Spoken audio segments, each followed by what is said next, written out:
अब हुआ क्या भाई, हमने पहली पॉलिसी, गेट बंद करना मुझे, हम पहली पॉलिसी कब लेकर आए थे 1968 के अंदर।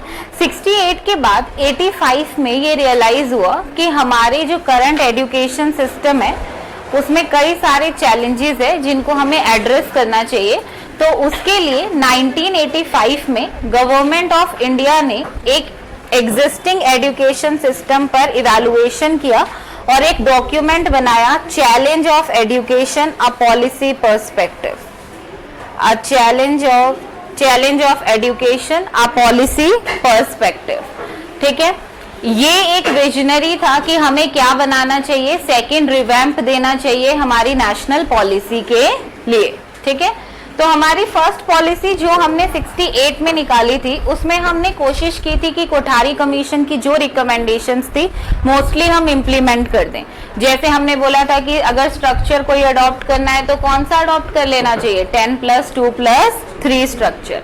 लेकिन उसको प्रॉपर नेशनली अडॉप्ट करने के लिए कि नेशनल लेवल पर हर जगह पर कंपल्सरी कर दिया जाए 10+2+3 स्ट्रक्चर, ये कौन बोलेगा, हमारी 1986 की पॉलिसी। ठीक है, फिर दूसरी चीज 3 लैंग्वेज फॉर्मूला दिया था, हमने पढ़ा था 68 में, कोठारी कमीशन ने रिकमेंड किया था और किसने इंप्लीमेंट किया था, 68 वाली पॉलिसी ने। 86 वाली पॉलिसी ने हमारे 3 लैंग्वेज फॉर्मूला में कोई चेंजेस नहीं किए, उसको एज इट इज उठाया है कि हम क्या किसके साथ चलेंगे, 3 लैंग्वेज फॉर्मूला के साथ चलेंगे। जो इम्पोर्टेंट चीजें क्यों हमारे लिए 86 पॉलिसी बहुत इंपॉर्टेंट है, इसके अंदर प्रोग्राम ऑफ एक्शन एक जो चीज आती है और दूसरा आता है ऑपरेशन ब्लैक बोर्ड। ठीक है, ये कई बार एग्जाम्स में पूछ चुका है कि प्रोग्राम ऑफ एक्शन कौन सी पॉलिसी में आया है और ऑपरेशन ब्लैक बोर्ड कौन सी पॉलिसी में आया है। तो अभी जब हम इसके मेन हाइलाइट्स पढ़ेंगे उसमें ये चीज आ जाएगी।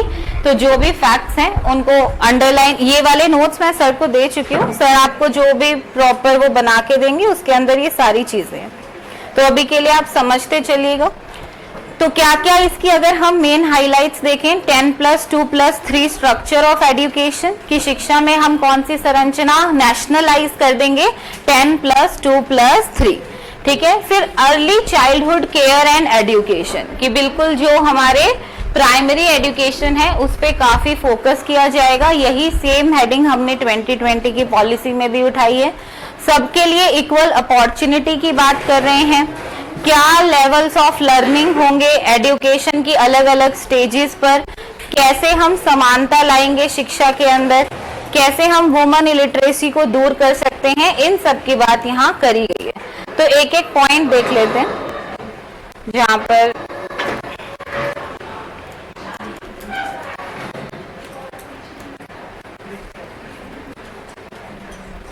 सबसे पहला है एक्सेस ऑफ एजुकेशन।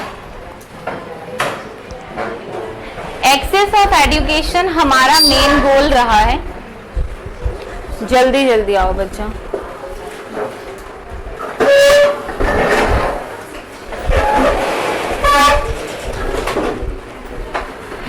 देखो, जो अभी हमारी 2020 वाली पॉलिसी आई उसने बोला कि जो पुरानी पॉलिसीज हैं ये ना 2 फंक्शंस पे फोकस करती हैं, 2 प्रिंसिपल्स पे फोकस करती हैं, एक्सेस और इक्विटी। लेकिन हमारी जो 2020 की पॉलिसी है वो क्वालिटी और अफोर्डेबिलिटी को भी क्या ले आई है, पिक्चर में ले आई है। तो एक्सेस का मतलब होता है, देखो हमारा टारगेट यही था स्टार्टिंग में कि एटलीस्ट एजुकेशन सब तक पहुंच जाए। ठीक है, तो 86 की पॉलिसी ने भी पहली चीज यही करी है कि एजुकेशन सब तक पहुंच जाए। अब उसके लिए क्या करना होगा, ऐसी बहुत जगहें थी जहाँ पे बहुत 10-10 किलोमीटर्स तक कोई स्कूल्स नहीं थे। ठीक है, और अगर स्कूल्स थे तो रिवर्स क्रॉस करनी पड़ती थी या बहुत ऑब्स्टेकल वाले एरियाज थे जो क्रॉस करने पड़ते थे। तो इसके लिए क्या बनाएंगे हम, अलग टाइप के जैसे ट्राइबल स्कूल्स बना दिए। फिर इन्होंने बोला कि इनफॉर्मल एजुकेशन सिस्टम बनाएंगे, ओपन स्कूल्स बनाएंगे ताकि क्या हो सकेगा, एजुकेशन सब तक पहुंच सकेगी। 1985 में क्या बना है, इग्नू बना है ना। तो यहाँ से हम क्या कर रहे हैं, ओपन एजुकेशन को प्रमोट करने की कोशिश कर रहे हैं ताकि एजुकेशन सब तक पहुंचाई जा सके। तो पहला पॉइंट क्या है, एक्सेस टू एजुकेशन, कि सब लोग कहां तक पहुंच सके, शिक्षा तक पहुंच सके। सेकेंड है वही structure of a common education, ये लास्ट क्लास में भी बताया था, 10+2+3 जो स्ट्रक्चर हमने 68 पॉलिसी में बात की थी, इसी को नेशनलाइज करने की बात, राष्ट्रीय रूप से हर जगह अडॉप्ट करने की बात कौन सी पॉलिसी करती है, 86 वाली पॉलिसी करती है। इसके बाद है नेशनल करिकुलम फ्रेमवर्क। अब ये बोलती है कि देखो, अगर हम चाहते हैं कि हम जो 10+2+3 वाले स्ट्रक्चर को नेशनलाइज करना चाहते हैं, तो हमें ना कुछ करिकुलम भी ऐसे ही स्टैंडर्डाइज करना पड़ेगा, यानी जो हम पाठ्यक्रम बना रहे हैं वो भी हमें ऐसे ही सेट करना पड़ेगा कि 10th क्लास तक इस क्लास में ये पढ़ाया जाएगा, इस क्लास में ये पढ़ाया जाएगा, और प्रॉपर करिकुलम सेट करना पड़ेगा। तो हम पूरे नेशन के लिए अलग अलग लेवल्स पर क्या बनाएंगे भाई, जो भी फाउंडेशनल बेसिस होंगे हमारे करिकुलम के, कुछ स्टैंडर्ड सेट करके देंगे। फिर है education and it's vocalisation, education and it's vocalisation. इसके अंदर बोला गया है कि भाई देखो, अगर जो हम ये पॉलिसी ला रहे हैं तो यहाँ पे हमारा मेन फोकस रहेगा कि हमें अनएम्प्लॉयमेंट को क्या करना है, दूर करना है, बेरोजगारी को दूर करना है। और बेरोजगारी को दूर करने के लिए कौन सी शिक्षा देनी पड़ेगी, व्यावसायिक और कौशल शिक्षा। तो हम एजुकेशन में क्या अडॉप्ट करेंगे भाई, वोकेशनल एजुकेशन को अडॉप्ट करेंगे। वीकर सेक्शन ऑफ सोसाइटी पर फोकस करेंगे, SC, ST, डिफरेंटली एबल्ड जो चिल्ड्रन हैं, वुमेन्स हैं, जो हमारा ऐसा सेक्शन है जो एजुकेशन में पीछे छूट गया है, इनके लिए क्या करेंगे, कुछ स्पेशल प्रोविजंस बनाएंगे जिससे हम इनको मेन स्ट्रीम ऑफ एजुकेशन में ला सकें। फिर आता है ऑपरेशन ब्लैक बोर्ड, स्टार कर लो, सबसे मेन इस पॉलिसी में यही है, ऑपरेशन ब्लैक बोर्ड। अब इसका मतलब अगर ऑप्शंस में दे दे कि भाई ब्लैक बोर्ड होना चाहिए हर क्लासरूम में, सिर्फ इतना मतलब नहीं है इसका। इसका मतलब है कि एटलीस्ट प्राइमरी एजुकेशन के लिए जो भी बेसिक मिनिमम फैसिलिटीज चाहिए वो हर स्कूल में होनी चाहिए। अब इसमें क्या, हाँ 86 वाला, ठीक है। तो इसके अंदर क्या है भाई कि जो भी प्राइमरी एजुकेशन के लिए बेसिक फैसिलिटीज चाहिए वो होनी चाहिए। क्या क्या थी वो बेसिक फैसिलिटीज, सबसे पहला 2 ऐसे रूम्स होने चाहिए जो हर वेदर के हिसाब से सही हों, जो हर वेदर में बच्चों को प्रोटेक्ट कर सके, ऐसे क्या होने चाहिए, 2 रूम्स होने चाहिए। फिर आपके जो क्लासरूम्स हैं, अगर आपको लगता है बच्चों को बेसिक टॉयज की जरूरत है या जिससे भी आप बच्चों को पढ़ा सकते हो वो बेसिक चीजें होनी चाहिए। कंपल्सरी एक बोर्ड होना ही होना चाहिए, और मैप्स, चार्ट, ये चीजें आपकी क्लास में होनी चाहिए। तो ऑपरेशन ब्लैक बोर्ड केवल बोर्ड को कवर नहीं करता, हर मिनिमम रिक्वायरमेंट को कवर करता है जो किसके लिए जरूरी है, प्राइमरी एजुकेशन के लिए जरूरी है। नेक्स्ट है education on equality of women, gender equality को प्रमोट करने के लिए भाई एजुकेशन प्रोवाइड करेंगे, हमारे एजुकेशन सिस्टम में चेंजेस लेकर आएंगे। ऑब्जेक्टिव्स क्या थे हमारी 1986 की पॉलिसी के, the objectives of socialism, democracy and secularism. जैसा कि हमने कॉन्स्टिट्यूशन में हमारे 3 पॉइंट्स हम पढ़ते हैं प्रियम्बल में, है ना, डेमोक्रेसी, सोशलिज्म और सेक्युलरिज्म। क्या होता है सोशलिज्म, समाजवाद। क्या होता है,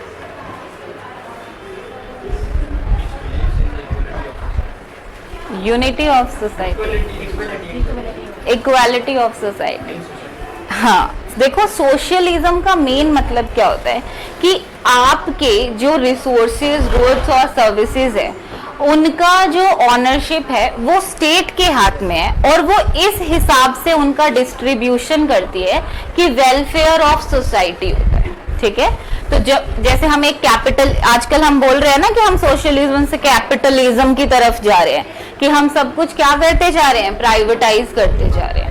तो सोशलिज्म कहता है स्टेट के पास रिसोर्सेज की ओनरशिप रहती है और वो उन रिसोर्सेज का डिस्ट्रीब्यूशन कुछ ऐसे करती है कि सोसाइटी में इक्वालिटी और वेलफेयर रहे। तो इन प्रिंसिपल्स को हम कहाँ इनकलकेट करेंगे? एजुकेशन में इनकलकेट करेंगे, ताकि जो हमारे आने वाले सिटीजन्स हैं उनके पास प्रॉपर अंडरस्टैंडिंग हो। सेक्युलरिज्म, डेमोक्रेसी तो पता ही होगा। सेक्युलरिज्म, पॉलिटिक्स एंड रिलीजन अलग अलग होंगे। धर्मनिरपेक्ष आइडियोलॉजी जिसको हम बोलते हैं कि किसी एक पर्टिकुलर धर्म को क्या नहीं करना, प्रमोट नहीं करना। हाँ, ठीक है। फिर है education should develop a person ability to function at various economic levels. वही कि हम क्या करेंगे कि हर व्यक्ति क्या कर सके, अलग अलग आर्थिक स्तर पर जिस भी क्षेत्र में वो विकसित है उसमें अपना बेटर परफॉर्मेंस दे सके। अब जैसे कई बार ऐसे पूछ लेता है कि education is a special investment in the present and future. ये स्टेटमेंट या ये प्रिंसिपल कौन सी पॉलिसी के साथ बैठता है? तो ये कौन सी पॉलिसी के साथ बैठता है भाई? 86 के साथ, जिसने बोला है कि education is the special investment for present and future. ठीक है, जो शिक्षा है वो आपके वर्तमान और भविष्य के लिए एक महत्वपूर्ण निवेश है।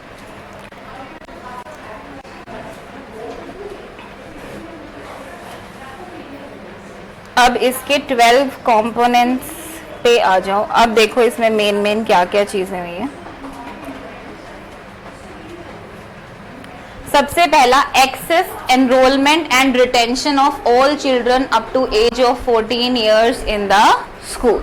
भाई यहाँ पर हम हमारा जो आर्टिकल 45 है उसको इम्प्लीमेंट करने की बात कर रहे हैं कि 14 इयर्स तक के बच्चों को हमें मेक श्योर करना है कि वो कहाँ पर एनरोल्ड हों, स्कूल्स में एनरोल्ड हों। ठीक है।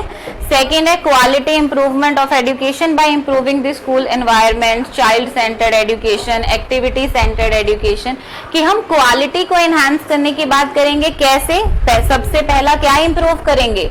वो एनवायरनमेंट जहां पर एजुकेशन दी जा रही है। फिर ऐसे मेथड्स अडॉप्ट कराने हैं जो कैसे हों, चाइल्ड सेंटर हों, लर्नर सेंटर्ड हों। जैसे जब टीचिंग पढ़ते हैं तो पढ़ते हैं ना, हमारे पास 3 टाइप के मेथड्स आते हैं, teacher centred, learner centred, mix strategy.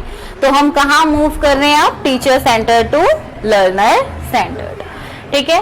फिर arranging non formal education for children. अब ये कैसे होगा? देखो 3 टाइप की एजुकेशन हम पढ़ लेते हैं। एक होता है फॉर्मल, एक होता है इनफॉर्मल, एक होता है नॉन फॉर्मल। फॉर्मल हो गया जैसे हम स्कूल्स कॉलेजेस में पढ़ते हैं, तो प्रॉपर जहां पर institution with rules and regulations के साथ आपको पढ़ाता है। इनफॉर्मल हो गया जो घर पे मम्मी पापा रिलेटिव्स जिनसे भी आप सीखते हो, वो क्या हो गई? इनफॉर्मल। ये नॉन फॉर्मल क्या है?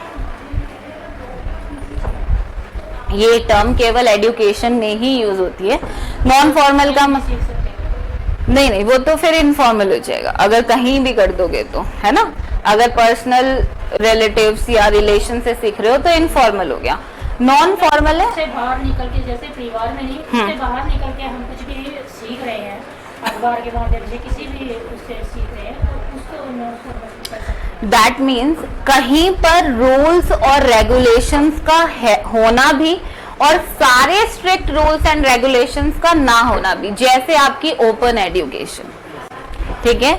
आप एग्जाम्स कब दोगे, असाइनमेंट्स कब सबमिट करोगे, इससे रिलेटेड रूल्स हैं, लेकिन डेली का स्टडी पैटर्न कैसे चलेगा उसके कोई फिक्स्ड रूल्स नहीं है, वो आपकी अपनी चॉइस है।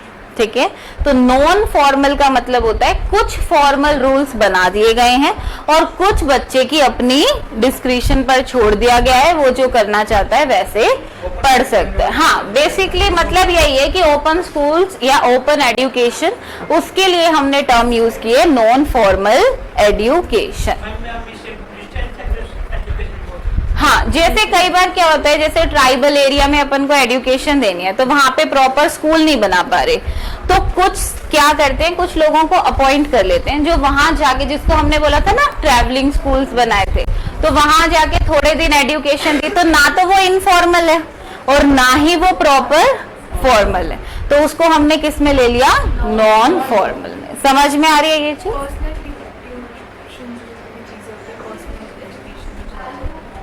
पर्सनल ट्यूशन हो गया, एक्स्ट्रा क्लासेस हो गई, ये सब फिर किसमें?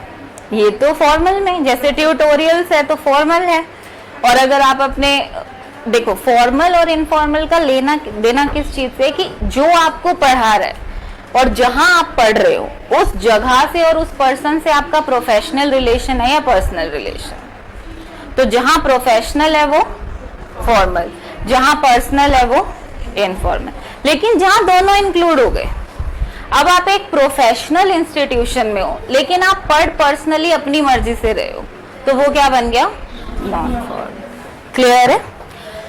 फिर इसके बाद है setting up of Navodaya Vidyalaya. क्या होते हैं ये नवोदय विद्यालय? रेजिडेंशियल स्कूल्स होते हैं, ऐसे स्कूल्स जो बेसिकली 75% ऑफ रिजर्वेशन रखते हैं पुअर पीपल के लिए। ठीक है, उस एरिया के जितने पुअर पीपल होंगे कम से कम 75% रिजर्वेशन उन स्कूल्स में उन्हीं बच्चों का रहेगा। ये इसीलिए ताकि हम जो वीकर सेक्शन ऑफ सोसाइटी को वापस कहाँ ला सके? मेन स्ट्रीम में ला सके। इसके लिए क्या बिल्ड करने की बात कर रहे हैं भाई? Navodaya Vidyalaya. Inculcation of handicapped children in normal schools and arrangement of special schools at district headquarters। वही मैंने आपको बताया था कि हम कोशिश ये करेंगे कि जिन हैंडीकैप्ड बच्चों को हम नॉर्मल स्कूल्स में पढ़ा सकते हैं, कि हम ऐसी कुछ बेसिक 1-2 स्पेशल फैसिलिटीज देके फिर साथ में ही पढ़ा सकते हैं, हम उन बच्चों को साथ में ही पढ़ाने की कोशिश करेंगे। क्योंकि अलग अलग कई बार पढ़ाने से डिफरेंसेस और हो जा रहे हैं, इसलिए हम कोशिश ये करेंगे कि अगर हो सकता है, इफ पॉसिबल ऐसा है कि अगर 1-2 फैसिलिटीज देके, जैसे जो लोग चल फिर सकते हैं, है ना, लेकिन मगर कोई एक आदि बहुत थोड़ी प्रॉब्लम है, तो उनको हम क्या कर सकते हैं? साथ में बिठाकर पढ़ा सकते हैं।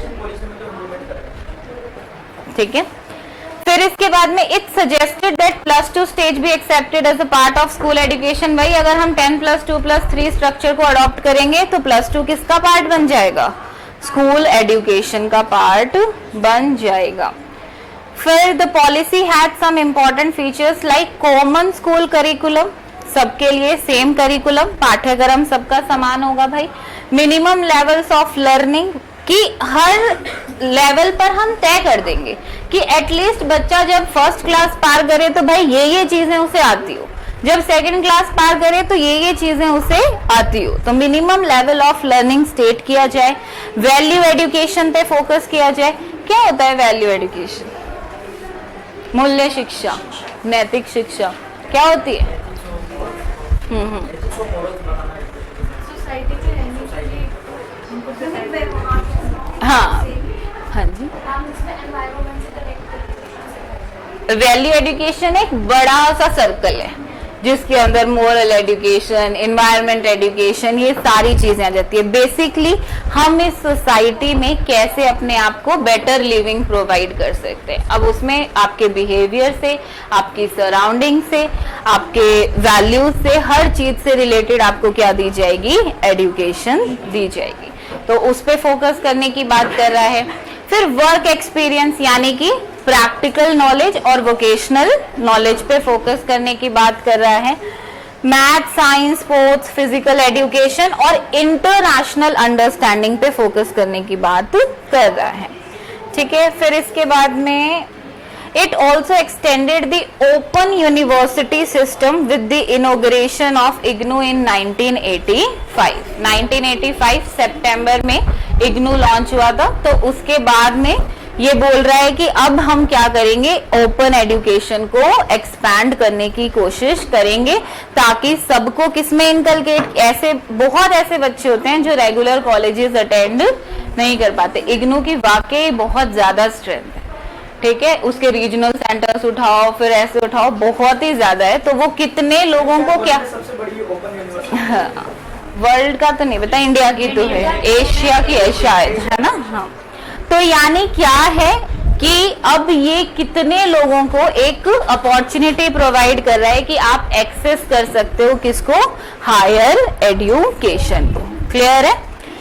Employment of teachers from oppressed groups and disabled persons, है ना, पीडब्ल्यूडी के लिए स्पेशल क्या बनाएंगे, रिजर्वेशन प्लेसेस बनाएंगे कि वहां से भी क्या लाएंगे, टीचर्स लाएंगे, टीचर्स रिक्रूटमेंट में उनके लिए स्पेशल रिजर्वेशन पॉलिसीज बनाएंगे। इसी में इन्होंने बोला था कि एटलीस्ट जो हमारे प्राइमरी स्कूल्स हैं या जूनियर सेकेंडरी स्कूल्स हैं वहां पे हम 50% ऑफ टीचर्स कौन से लेने की कोशिश करेंगे, फीमेल टीचर्स को एम्प्लॉय करेंगे ताकि उनको मौका मिले। देखो जब टीचर्स बनाएंगे तभी तो फिर पढ़ पाएंगी ना, कि चलो पढ़ के कहीं तो पहुंच जाएंगे किसी पोजीशन पे, तो इसलिए एटलीस्ट। और फिर क्या होता है ना, वहां पे केयर इमोशंस की बहुत जरूरत होती है, तो इसलिए हमें क्या चाहिएंगे, 50% फीमेल टीचर्स चाहिएंगी। तो इन सब की बात कहाँ की गई है भाई, आपकी 1986 में की गई है। अब ये जो प्रोग्राम ऑफ एक्शन है ये क्या है, 1992 में प्लान ऑफ एक्शन, 1992 में प्लान ऑफ एक्शन करके इंप्लीमेंट किया था, जिसको सजेस्ट किया था 86 की पॉलिसी ने। अभी तक हम जो पॉलिसी पढ़ रहे थे वो ये बता रही थी कि ऐसा करना है, ऐसा करना है, ऐसा करना है।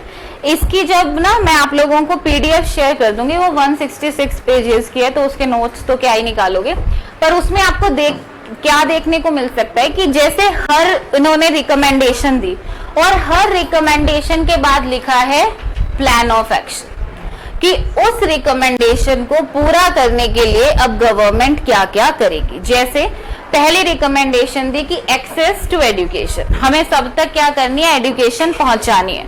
तो उसके नीचे आ जाएगा एस्टेब्लिशमेंट ऑफ नवोदय विद्यालय, हम नवोदय विद्यालय बनाएंगे, नॉन फॉर्मल एजुकेशन को प्रमोट करेंगे, ट्रेवलिंग एजुकेशन को प्रमोट करेंगे, जो ट्राइबल एरियाज हैं वहां पे कुछ प्रॉपर ट्राइबल स्कूल्स बनाने की कोशिश करेंगे।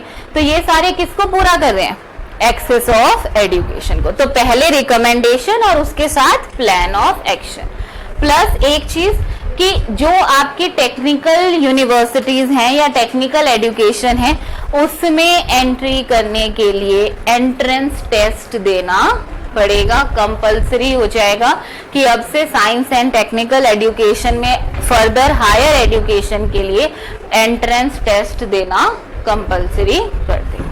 क्लियर है, कुछ नहीं है 86 में। अगर पूरा निकालोगे, एक तो Navodaya Vidyalaya very important, common curriculum important, उसके बाद नेशनलाइजेशन ऑफ 10+2+3 इंपॉर्टेंट, फिर 3 लैंग्वेज फॉर्मूला को नहीं दिख दे कि 86 ने भाई चेंज कर दिया, नहीं करा, बिल्कुल सेम जो था वैसा का वैसा 3 लैंग्वेज फॉर्मूला उठाया है जो हमारा 68 में था।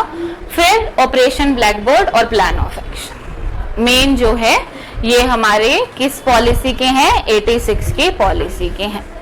अब है 2020 वाली पॉलिसी। आपका जो वो क्वेश्चन था ना एनसीईआरटी वाला, आपने लास्ट क्लास में पूछा था मेरे से कि एनसीईआरटी को डीम्ड यूनिवर्सिटी वाला ना, हाँ दे दिया है, डीम्ड यूनिवर्सिटी का डी नोवा के अंदर दिया है। डी नोवा होता है सेक्शन 3 होता है ये, इसके अंदर हम बोलते हैं कि ऐसे इंस्टीट्यूशंस जिन्होंने साइंस टेक्नोलॉजी में या कुछ इनोवेशन कुछ बहुत ही अच्छा किया हो एजुकेशन में, तो उनको हम स्टेटस दे देते हैं डीम्ड यूनिवर्सिटी का। तो आपका पॉइंट इसलिए सही है क्योंकि मैंने बताया था कि डीम्ड यूनिवर्सिटी को हटाने की बात कर रहे हैं, नहीं, एफिलिएटेड कॉलेजेस को खत्म करने की बात कर रहे हैं। हाँ, क्योंकि वो आगे बोल रहा है डीम्ड यूनिवर्सिटी तो खोलेंगे लेकिन एफिलिएशन ऑफ कॉलेजेस खत्म कर देंगे। हाँ, जो जैसे अब दिल्ली यूनिवर्सिटी है, दिल्ली यूनिवर्सिटी तो पूरी यूनिवर्सिटी हो गई, अब इससे हमने एफिलिएटेड कॉलेजेस बना रखे हैं। अब कॉलेज कॉलेज की तरह ही काम करेंगे और यूनिवर्सिटीज यूनिवर्सिटी की तरह। ये जो एफिलिएशन सिस्टम है इसको खत्म कर देंगे। अगर कोई कॉलेज इतना अच्छा है कि उसे यूनिवर्सिटी बना सकते हैं तो यूनिवर्सिटी बना देंगे, और अगर इतना अच्छा नहीं है तो वो केवल कॉलेज रहेगा। लेकिन अब college affiliated to any university वाला सिस्टम खत्म कर देंगे। ठीक है, तो ये आपके उस क्वेश्चन का आंसर था। चलिए अब करते हैं न्यू एजुकेशन पॉलिसी 2020। एक सेकेंड दे दीजिए बस मुझे।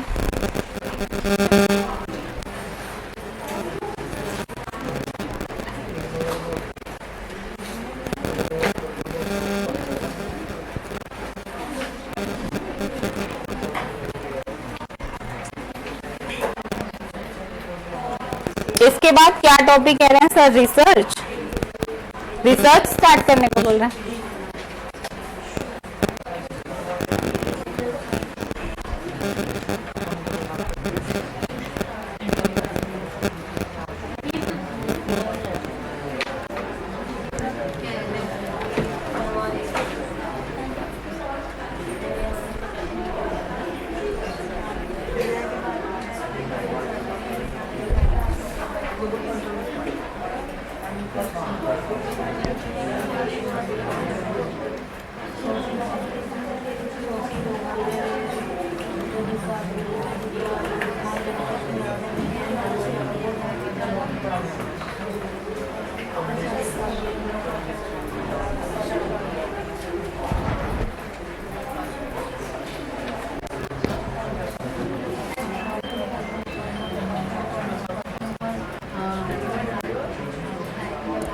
सर ये नोट्स भेजना जो मैंने आपको भेजी है लैपटॉप वाले, इस पे बहुत नोट्स भेजना, इस पे जो मैंने आपको भेजे हैं इस पे नहीं आ रही, वो सीधे दूसरे वाले हैं।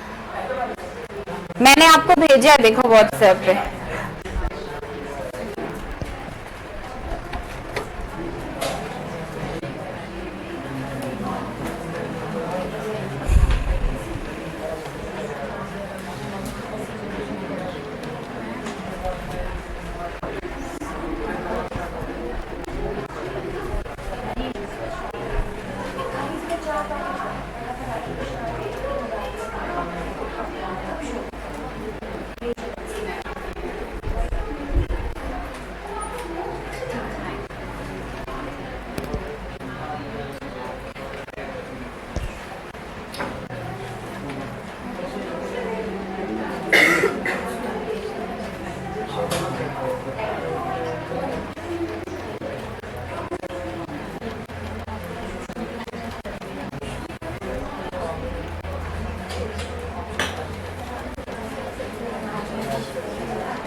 चलो जी, नेशनल एजुकेशन पॉलिसी 2020। अब इस पॉलिसी के अंदर बेसिकली एक क्वेश्चन जो है आपका नेशनल एजुकेशन पॉलिसी 2020 से पूछ लेता है हर बार पेपर में। तो आपकी जो मेन गवर्नमेंट की प्रॉपर रिपोर्ट आई है उसके अंदर ना एक इंट्रोडक्शन दिया है। इंट्रोडक्शन 4 से 5 पेजों का है, उसके अंदर मेन चीजें दी है और कई बार वहां से क्या उठाता है, क्वेश्चन उठाता है। तो ये एक्सप्लेनेशन है, इसको एक्सप्लेन कर दूंगी। पहले इंट्रोडक्शन में से जो मेन पॉइंट्स है वो लिख लो, क्योंकि बहुत ज्यादा जो है वहां से चीजें उठाता है और वो पूरा दूंगी तो आप लोग कंफ्यूज हो जाओगे, इसलिए उसमें से जो मेन चीजें हैं वो लिखो। The new education policy 2020 is focusing more on the sustainable development goal 4. Focusing more on the sustainable development goal 4, SDG 4। सबसे पहली चीज जो आपको याद रखनी है कि आपकी new education policy is focusing more on the SDG 4 यानी सस्टेनेबल डेवलपमेंट गोल 4। 17 है ना हमारे? हाँ, तो 4th क्या है?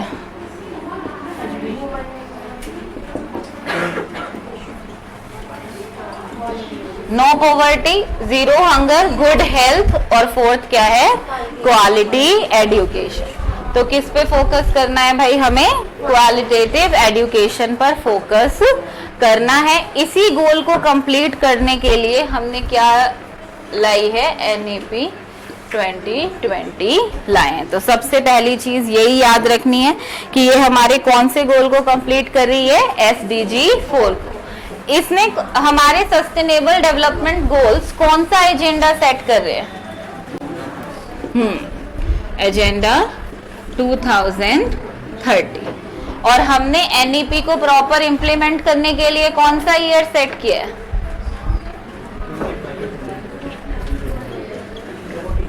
पूरे वर्ल्ड वाइड इसको इम्प्लीमेंट, वर्ल्ड वाइड कह रही हूँ, पूरे इंडिया में इसको इम्प्लीमेंट करने के लिए हमने 2040 से अलग अलग फेजेस बनाए हैं। कि हम इतने इतने फेज में, तो जो पहला फेज है जो आप कह रहे हो 2025, वो पहला फेज है कि हमें 25 तक कुछ चीजें हमने उठाई है जो हमें क्या करनी है, कंप्लीट करनी है। अभी आएगा जब हम पॉइंट्स पढ़ेंगे कि कौन सी चीजें कब तक करनी है। मैक्सिमम चीजें 2030 तक कर लेंगे, लेकिन उसको पूरे वर्ल्ड में कॉमन लेवल पर इंप्लीमेंट करने के लिए और एफिशिएंट बनाने के लिए टाइम अगले 10 सालों का लिया है कि जो हम उसकी एफिशिएंसी इवैल्यूएट करेंगे वो कब करेंगे, 2040 में उसकी एफिशिएंसी इवैल्यूएट करेंगे। क्लियर है? नेक्स्ट चीज लिखिए, the aim must be for India, the aim must be for India to have an education system, to have an education system, have H-A-V-E, have an education system by 2040, by 2040, by 2040, 2040, with equitable access, with equitable access to the highest quality education, Hindi में बोलूंगी इसके, to the highest quality education for all learners, for all learners regardless of social and economic background, regardless of social and economic background। 2040 तक, 2040 तक भारत की शिक्षण व्यवस्था, भारत की शिक्षण व्यवस्था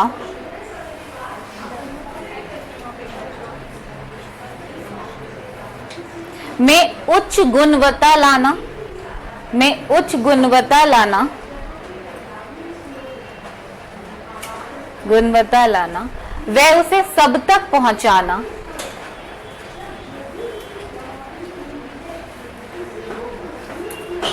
चाहे अधिगम किसी भी सामाजिक या आर्थिक पृष्ठभूमि से हो, चाहे अधिगम किसी भी सामाजिक या आर्थिक पृष्ठभूमि से हो।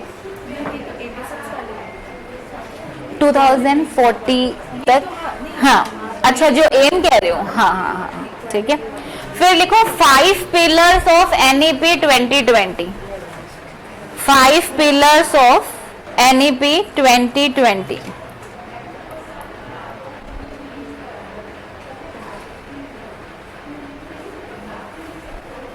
एक्सेस, सबसे पहला पहुंच, एक्सेस, इक्विटी समता, इक्विटी समता, क्वालिटी, थक गए आधे घंटे में, क्वालिटी, गुणवत्ता, गुणवत्ता क्वालिटी, 3 ही बोले, access, equity, quality. 4th affordability,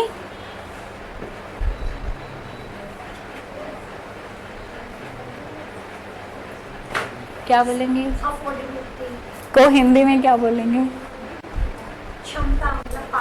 आर्थिक रूप से सबकी पहुंच में हो सके, बेसिक तो ये, हाँ आर्थिक रूप से सब सक्षम हो या आर्थिक रूप से पहुंच हो सके, सस्ता और टिकाऊ नहीं नहीं वो वैसे ही बोल रहा है। अकाउंटेबिलिटी, जवाबदेही, अकाउंटेबिलिटी, जवाबदेही। ये एक्सेस, इक्विटी और क्वालिटी किसी और के एम भी हैं, किसके हैं? स्वयं, स्वयं को जो हमने लॉन्च किया था तो 3 गोल्स के साथ लॉन्च किया था, एक्सेस, इक्विटी और क्वालिटी। उसमें 2 और ऐड किए हैं हमारी 2020 में, अफोर्डेबिलिटी और अकाउंटेबिलिटी। एक्सेस मतलब वही सब तक पहुंच सके। इक्विटी का मतलब इक्वालिटी नहीं बोल रहे हम, इक्विटी बोल रहे हैं, और इसमें डिफरेंस है। अभी तक पॉलिसीज इक्वालिटी की बात कर रही थी, अभी हम इक्विटी की बात कर रहे हैं। देखो इक्वालिटी कहती है कि तुम सब बैठे हो तो तुम सबको सेम एजुकेशन दे दो, ठीक है। लेकिन इक्विटी कहती है कि जिस पर्सन की जो नीड है उसको उसकी नीड के अकॉर्डिंग एजुकेशन देना। तो स्वयं जैसे मैं बता रही हूँ कैसे हुआ कि अब स्वयं में क्या है कि अगर आपको केवल लर्निंग करनी है तो जाओ, फ्री ऑफ कॉस्ट अवेलेबल है, कोर्सेज में एनरोल करो, लर्निंग कर लो। लेकिन आपको सर्टिफिकेशन चाहिए तो मिनिमम फीस दो, फिर उसके बाद अपना एग्जाम दो और उसके बाद आपको क्या मिलेंगे, सर्टिफिकेट्स मिलेंगे। तो यानी कि जैसी जिस बंदे की नीड है उसको उसके टाइप का एजुकेशन सिस्टम प्रोवाइड करना, ठीक है। क्वालिटी हम क्या करेंगे, बेटर, जैसे जो हमारा कंटेंट क्रिएशन है या फिर किस तरीके की फैसिलिटीज हम प्रोवाइड कर रहे हैं वो कैसी रखेंगे, बेहतर क्वालिटेटिव रखेंगे।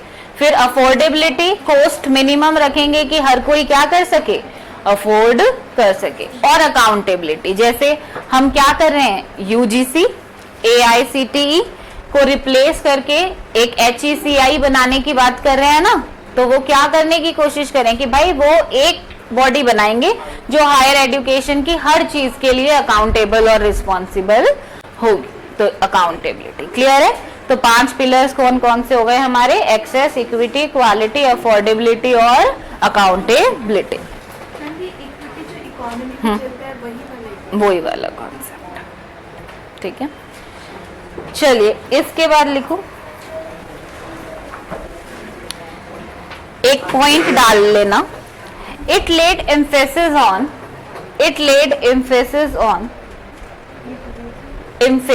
On development of creative potential of each individual, development of creative potential of each individual. यह नीति प्रत्येक व्यक्ति के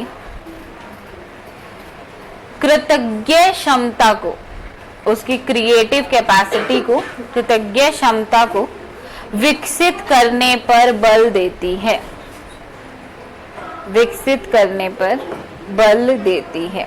यानी देखो दो चीजें होती हैं, एक होती है कोग्निटिव कैपेसिटीज और एक होती है क्रिएटिव कैपेसिटीज। कोग्निशन क्या कहता है, यानी एक तरीके से आपके दिमाग में इंफॉर्मेशन और नॉलेज पुट करना, ठीक है। मगर क्रिएटिव पोटेंशियल कहता है यू शुड ऑल्सो नो कि वो जो इंफॉर्मेशन और नॉलेज है उसको यूज कब करना है और कैसे करना है।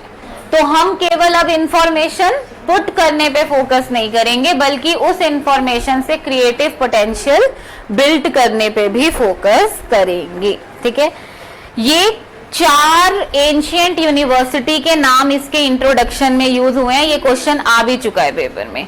कौन कौन सी 4 एंशिएंट यूनिवर्सिटी की बात करती है हमारी न्यू एजुकेशन पॉलिसी 2020, तो लिख लो 4 ancient universities in NEP 2020।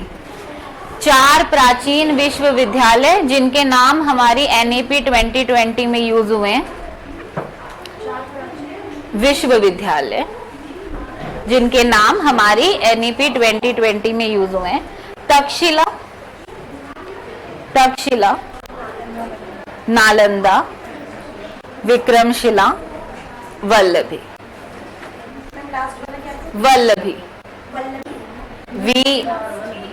VALLABHI Vallabhi. Takshashila, Nalanda, Vikramshila, Vallabhi. Takshashila,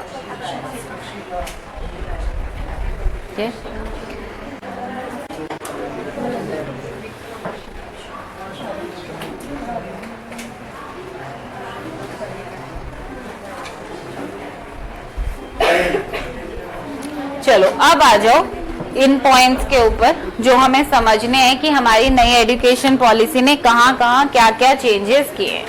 सबसे पहले एनईपी का एम क्या है? Making India a global knowledge super power. देखो जहां इन 4 यूनिवर्सिटी के नाम यूज किए हैं ना, वहां यही बात बोली है कि जैसे हम इनिशियली एंशिएंट टाइम पे ग्लोबल सुपर पावर थे नॉलेज के, वापस से हम क्या करेंगे? इंडिया को सुपर पावर बनाएंगे, वैसे ही हाईएस्ट स्टैंडर्ड के इंस्टीट्यूशन एस्टेब्लिश करके।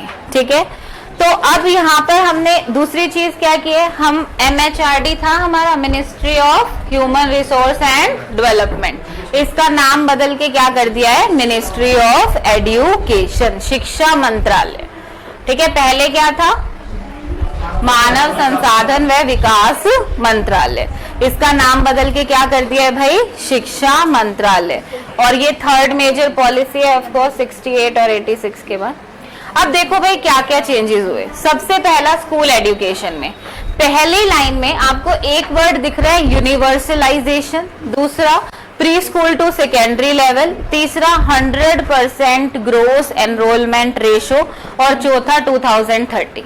ठीक है, हम कह रहे हैं कि जो आपका प्री स्कूल पीरियड से लेके सेकेंडरी लेवल, यानी एक तरीके से पूरा स्कूल एजुकेशन कवर हो रहा है, उसके अंदर यूनिवर्सलाइजेशन करेंगे, यानी कि 2030 तक 100% ग्रोस एनरोलमेंट रेशो। क्या होता है ये?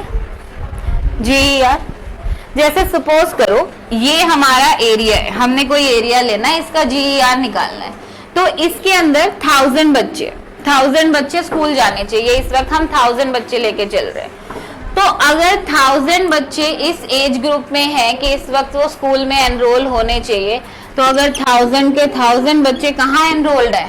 स्कूल में एनरोल्ड है, तो हम क्या बोलेंगे कि हम कहाँ पहुंच गए हैं? 100% ग्रोस एनरोलमेंट रेशो पे पहुंच गए हैं।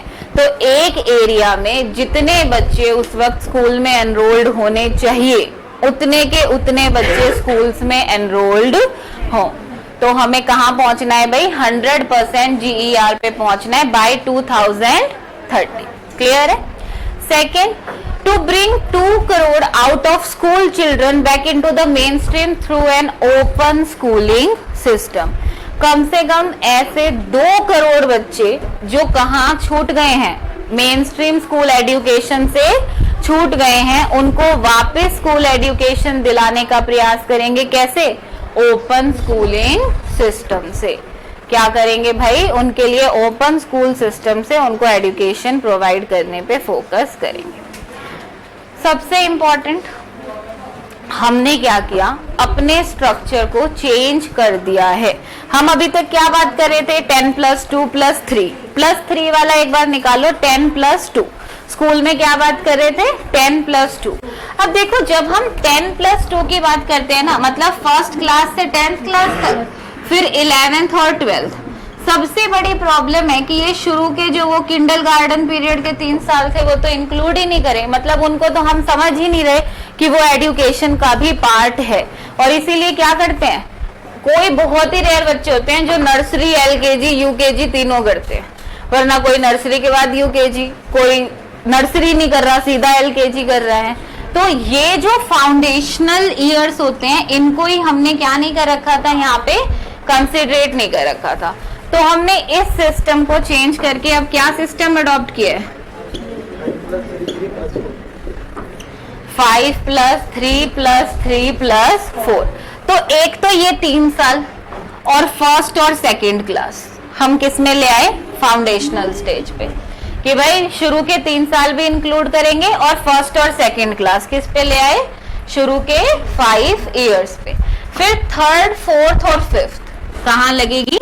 नेक्स्ट 3rd, 4th और 5th, फिर 6th, 7th और 8th, और फिर 9th to 12th। तो इस तरीके से हमने अपना स्ट्रक्चर चेंज करा है और क्या किया है?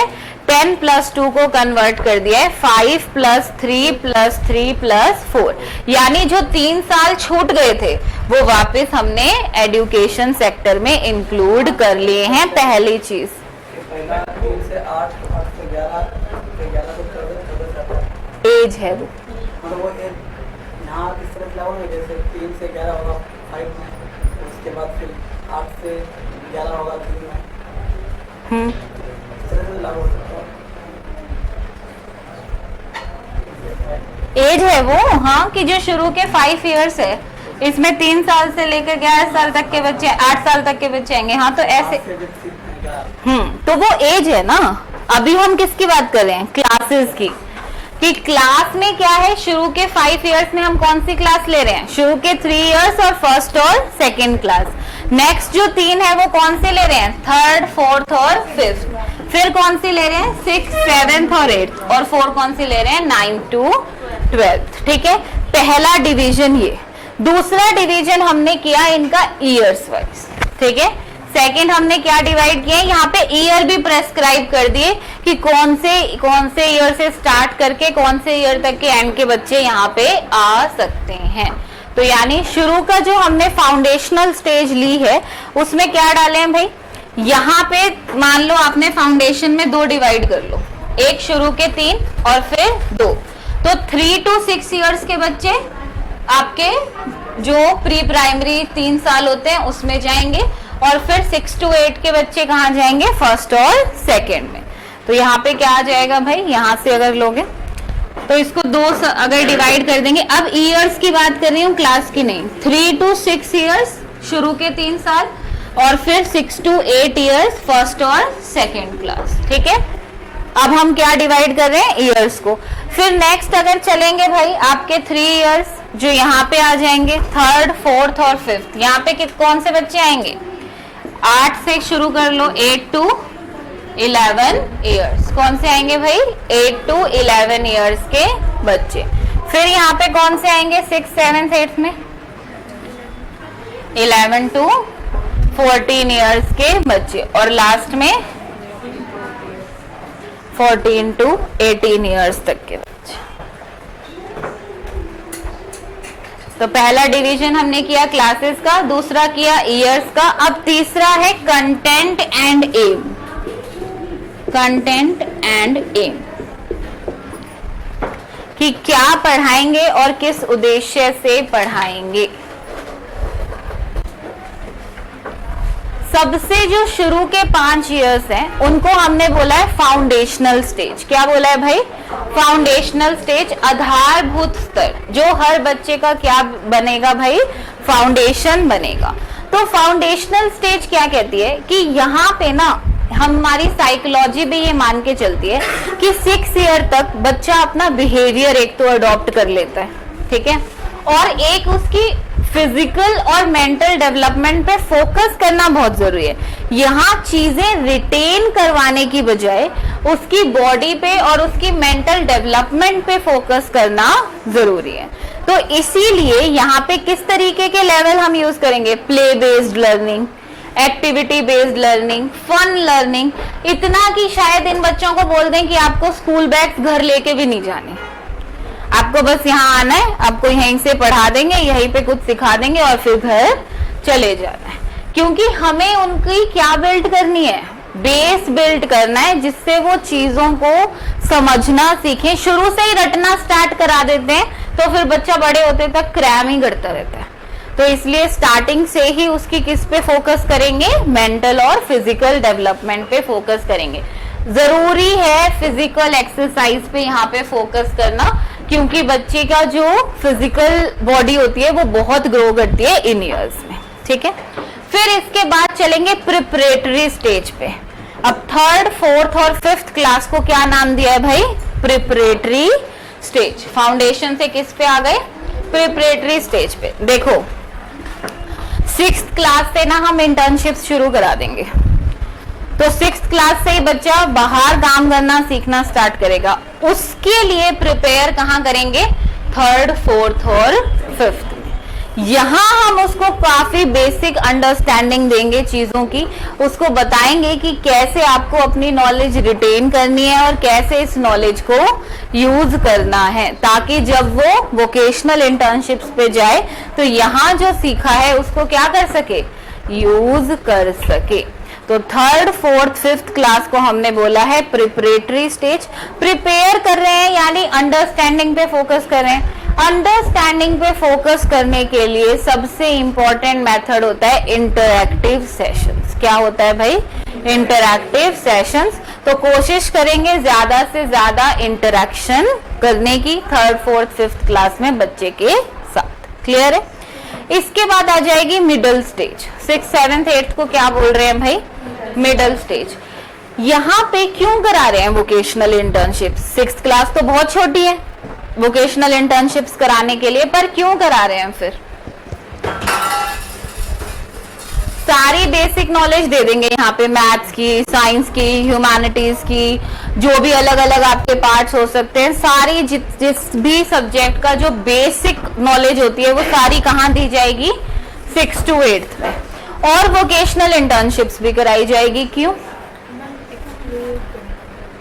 ताकि भाई अब एक बात बताओ, हम 8th तक पढ़ रहे होते हैं किताबें, फिर 9th 10th में भी वही पढ़ रहे होते हैं, फिर हमें +1 में कह देते हैं चूज कर लो, अब आर्ट्स लेना है, कॉमर्स लेना है, नॉन मैड लेना है, मैड लेना है। जब मुझे पता ही नहीं कि नॉन मैड में हो क्या रहा है बाहर, मैंने कभी एक्सपीरियंस ही नहीं किया, तो मुझे पता कैसे चलेगा मेरा इंटरेस्ट है किस चीज में? बस मेरे मार्क्स के बेसिस पे तुमने जज करके बता दिया ये ले लो, ये ले लो, ये ले लो, लेकिन केवल मार्क्स मेरा इंटरेस्ट और पैशन तो नहीं बता सकते कि कौन से फील्ड में जाएगा। तो हमने ये 3 साल दे दिए आपको प्रैक्टिकल नॉलेज हासिल करने के लिए। आप हर सब्जेक्ट की बेसिक नॉलेज लो, उसमें वर्क करो बाहर, और फिर पता कर लो आपको कौन से फील्ड में इंटरेस्ट आ रहा है, और फिर आप 9th में ही अपना स्पेशलाइजेशन जो भी जहां जाना है आपको चूज करो, और फिर 4 साल अपने स्पेशलाइज्ड सब्जेक्ट्स पढ़ो जो हम पहले केवल 11th और 12th में पढ़ते हैं। तो it will go with 9 to 12। तो ये है आपका 5+3+3+4 स्ट्रक्चर। क्लियर है भाई? और मल्टी डिसिप्लिनरी सेकेंडरी स्टेज लिख लो, सेकेंडरी स्टेज लिख लो। अब आपकी सेकेंडरी हो गई 9 to 12, ठीक है? इसको हमने और अब मल्टी डिसिप्लिनरी बनाया है। देखो, एक होता है इंटरडिसिप्लिनरी, एक होता है मल्टी डिसिप्लिनरी। इंटरडिसिप्लिनरी होता है अंतर आध्यात्मिक और मल्टी डिसिप्लिनरी होता है बहुआध्यात्मिक। फर्क क्या है? अगर मैं बोलती हूँ इंटरडिसिप्लिन, तो मैंने बहुत सारे डिसिप्लिन्स लिए और एक डिसिप्लिन में मिला दिया। जैसे मैंने EVS बना दिया, उसमें साइंस डाल दी, ज्योग्राफी डाल दी, पॉलिटी डाल दी, लॉ डाल दी, तो बहुत सारे डिसिप्लिन्स लिए और एक डिसिप्लिन बना दिया। मल्टी डिसिप्लिनरी होता है एक सब्जेक्ट लिया और उसको अलग अलग डिसिप्लिन्स में डाल दिया और सारे डिसिप्लिन्स का आपस में इंटरेक्शन को समझा कि कैसे अलग अलग डिसिप्लिन्स आपस में कनेक्टेड है। तो अब हम जब बोल रहे हैं मल्टी डिसिप्लिनरी, तो मान लो आपने नॉन मैड चूज कर लिया, तो ऐसा नहीं है कि बस डिसाइडेड है PCM लोगे और उसके बाद डिसाइड कर लो, ये भी स्कूल ही डिसाइड करके दे देगा कि ये लेना है, नहीं। अब आपके मान लो PCM तो चाहिएगा ही आपको अगर नॉन मैड लोगे, तो उसके साथ आप 2 से 3 कॉम्बिनेशन अपनी चॉइस से सब्जेक्ट के रख सकते हो जो आपको मल्टी डिसिप्लिनरी आउटलुक प्रोवाइड करेंगे। और इसी पैटर्न को फिर हमने हायर एजुकेशन में भी इम्प्लीमेंट कर रहे हैं अब, कि जब मान लो आपने कॉमन एंट्रेंस दिया, अपना कोर्स लिया, तो कोर्स में भी कॉलेज आपको केवल 1 से 2 कोर सब्जेक्ट बताएगा कि ये 2 कोर सब्जेक्ट है, बाकी लिस्ट ऑफ ऑप्शनल सब्जेक्ट है, उसमें से चूज कर लो। लेकिन अब ये एक प्रॉब्लम बनने जा रही है बहुत ही ज्यादा, क्योंकि देखो बच्चा मान लो कोई कॉमर्स ही पढ़ के आया है बस, ठीक है। अब बच्चे खुद ही, मेरी एक कजन है वो बोल रही है एक उसे अकाउंट्स चाहिए, एक उसे बायोलॉजी चाहिए, एक उसे ज्योग्राफी चाहिए और एक उसे पॉलिटिक्स चाहिए। अब ये बच्चा लाइफ में करेगा क्या आगे? अगर ये अपने हिसाब से ये कॉम्बिनेशन बना लेगा तो फिर ये जाएगा कहाँ? तो इसीलिए पहले ये इम्प्लीमेंट करना जरूरी था, फिर कॉलेज वाला इम्प्लीमेंट करना जरूरी था। पहले बच्चे को पता तो चले उसे करना क्या है लाइफ में, लेकिन ये अभी प्रॉपरली इम्प्लीमेंट हुआ नहीं और हम कॉलेज वाले पे आ गए।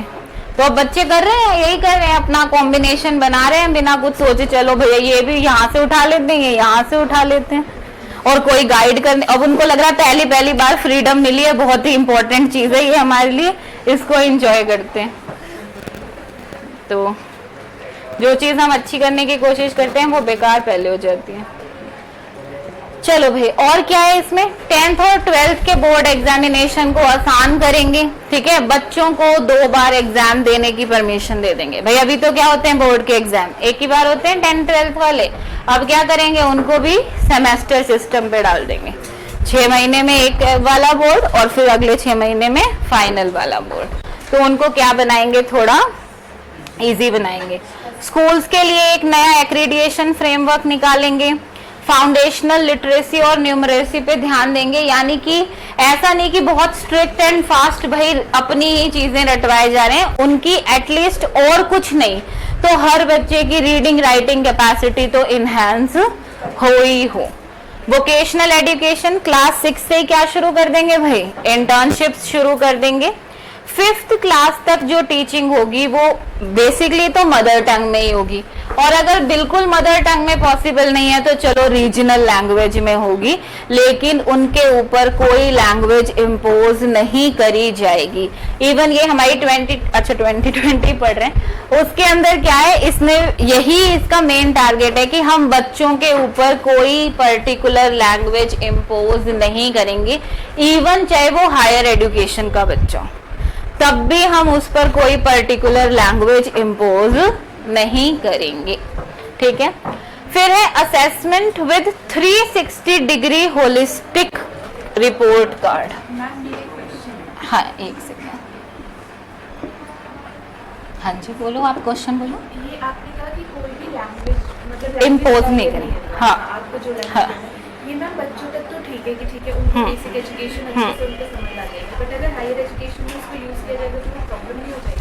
हम अपनी ऑफिशियल लैंग्वेजेस में से उठाएंगे ना, जो हमारी 22 ऑफिशियल मैम लैंग्वेजेस। मेरा भी यही कंसर्न हाँ। है ना, जैसे अगर हम सबसे मेन जो फील्ड है लॉ की लेते हैं तो हमारे जितने भी लॉज हमारे जो कॉन्स्टिट्यूशन है वो तो ज़्यादातर- दिल्ली जो उनका हाँ। लेजिस्लेशन है वो तो अगर हम उसमें इम्पोज नहीं करेंगे तो फिर तो हमें प्रॉब्लम होगी, क्योंकि बच्चों को तो कोई भी लॉ का ऐसे ही मतलब बेसिक पॉइंट देखो, जैसे लॉ और मेडिकल है ना, इसको हम जनरलाइजेशन से बाहर रखते हैं।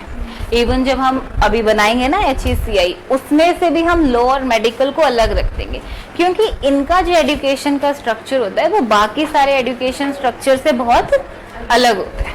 तो ये एक्सेप्शन है यहाँ पर। तो फिर जो लैंग्वेज, अब मान लो कंप्यूटर्स है, कंप्यूटर्स के अंदर अगर कोई पर्टिकुलर लैंग्वेज यूज हो रही है, टेक्निकली यूज हो रही है, तो वही करनी पड़ेगी ना। लेकिन जहाँ ऑप्शंस हैं, जहाँ हम कर सकते हैं, वहां हम बच्चे को ये नहीं कहेंगे नहीं भाई इंग्लिश में ही पढ़ना पड़ेगा, नहीं भाई हिंदी में ही पढ़ना पड़ेगा, या पर्टिकुलरली इसमें ही पढ़ना पड़ेगा। इसीलिए NCERT को भी बोला है कि आप कम से कम 22 अलग अलग लैंग्वेजेस में कंटेंट क्रिएट करने की कोशिश करो, ताकि इसको, हाँ समझ गई मैं आपका पॉइंट, कि जब हम हायर में जाएंगे तो कैसे इस चीज को जहां जहां पॉसिबल होगा जिस जिस सब्जेक्ट के लिए, उसके लिए करेंगे। अब दूसरा ये भी है कि ठीक है हमने ये सोच लिया कि बच्चों को अंडरस्टैंडिंग उनकी अच्छी होगी, बट हमें अपनी कंट्री को ग्लोबलाइज भी तो प्रेजेंट करना है ना। तो हम 3 लैंग्वेज फॉर्मूला लेके चल रहे हैं ना उसके लिए। तो चलता तो ग्लोबली तो एक ही लैंग्वेज चलती है, पर अब नहीं ऐसा, अगर मान लो हम अगर बच्चे को कह दें कि भाई तुम्हें इंग्लिश पे ही फोकस करना है, इंग्लिश पे ही फोकस करना है, हो सकता है उसकी लैंग्वेज अच्छी हो जाए पर कॉन्सेप्ट क्लैरिटी हुई नहीं, ऐसे बच्चे का भी हम क्या करेंगे। तो इसीलिए हमने 3 लैंग्वेज डाल दी कि भाई तुम बेसिक अंडरस्टैंडिंग जो दो वो रीजनल लैंग्वेज में दे दो, लेकिन साथ में बच्चे को एक इंटरनेशनल लैंग्वेज में भी प्रो कर दो, तो वो उसको लैंग्वेज पे भी आगे ले जाएगा और कॉन्सेप्ट क्लैरिटी पे भी आगे ले जाएगा। ठीक है, चलो जी, अब आता है 360 डिग्री होलिस्टिक प्रोग्रेस कार्ड। ये क्या होता है, देखो पहले जब बहुत ही पहले, अब तो यही बनने लग गया है, पहले क्या होता था एकेडमिक्स के हिसाब से आपका क्या तैयार हो जाता था, रिपोर्ट कार्ड तैयार हो जाता था। 360 डिग्री होलिस्टिक रिपोर्ट कार्ड आपके कौन से प्रिंसिपल को फॉलो करता है, CCE, continuous and comprehensive evaluation. Continuous evaluation कहता है कि केवल at the end of year evaluation नहीं होगा, through out the course evaluation चलता रहेगा। जैसे अब होता है ना असाइनमेंट्स, डिस्कशंस, अटेंडेंस, हर चीज क्या हो रही है, इंक्लूड हो रही है आपको इवैल्यूएट करने के लिए। तो इसका मतलब पहली चीज कॉन्टिन्यूअस का मतलब क्या है भाई, जो थ्रू आउट द कोर्स चलता रहेगा, केवल at the end of the time क्या नहीं होगा, इवैल्यूएशन नहीं होगा।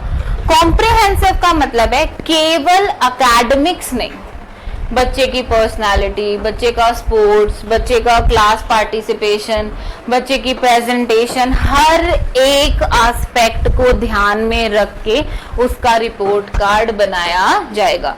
क्लास में बच्चा बिहेव कैसे करता है, क्लास में पार्टिसिपेट कितना करता है, को करिकुलर एक्टिविटीज में कितना पार्टिसिपेट करता है। होने लगा था ना, फिर हमारे टाइम में बस आर्ट्स एंड ड्राइंग आई थी तो उसमें A+, B+ ग्रेड देने शुरू करे थे, लेकिन अभी तो पूरा बन गया है, प्रॉपर होलिस्टिक रिपोर्ट कार्ड बनता है जिसमें हर एक फील्ड की अलग अलग इवैल्यूएशन लिखी होती है कि बच्चा इस फील्ड में ऐसा है, इस फील्ड में ऐसा है, और फिर प्रॉपर एक ग्रेड दे देते हैं हर चीज को मिला के।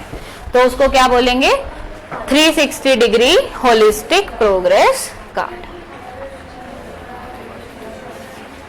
फिर भाई national curriculum framework teachers education के लिए बनाएंगे, NCTE बनाएगी कि टीचर्स जो हैं वो किस तरीके का करिकुलम, और खासकर B.Ed डिग्री को क्या कर देंगे भाई, 4 साल का कर देंगे। हाँ जी, B.Ed डिग्री को 4 साल का कर देंगे, ठीक है। तो हाँ 4 साल का कर देंगे, तो जब तक 2 की है फटाफट कर लो अगर किसी को करनी है। 2030 के बाद होंगे ना? 30 के बाद होगा ये जरूरी थोड़ी है, उन्होंने बोला हम कर देंगे बाय 2030, तो वो कभी भी, बाय का मतलब क्या होता है, कब तक, कभी भी कर देंगे। तो जरूरी थोड़ी है कि 2030 तक लिखा है तो 30 में ही करेंगे।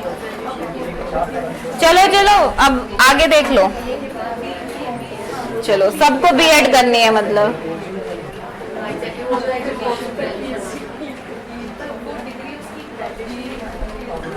हायर एजुकेशन पे आ जाओ।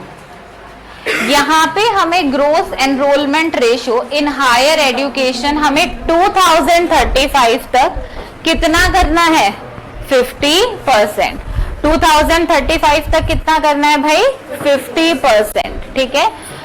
और 3.5 करोड़ सीट्स ऐड करनी है हायर एजुकेशन में, मतलब इतने बच्चों की जो क्योंकि एनरोलमेंट तो करा लेंगे बच्चे, फिर उन्हें भेजेंगे कहाँ, तो उसके लिए क्या चाहिए? सीट्स भी चाहिए। अभी करंट जो है वो 26.3 पुराना है, ये 27.8 है शायद, लिख लो 27 पॉइंट है, ये पक्का है, एग्जैक्ट 27.8 ही है, लिख लो 27.8। मैम ये क्या है? ग्रोस अभी का जो हमारा ग्रोस एनरोलमेंट रेशियो है जिसे हमें 50% तक लेके जाना है।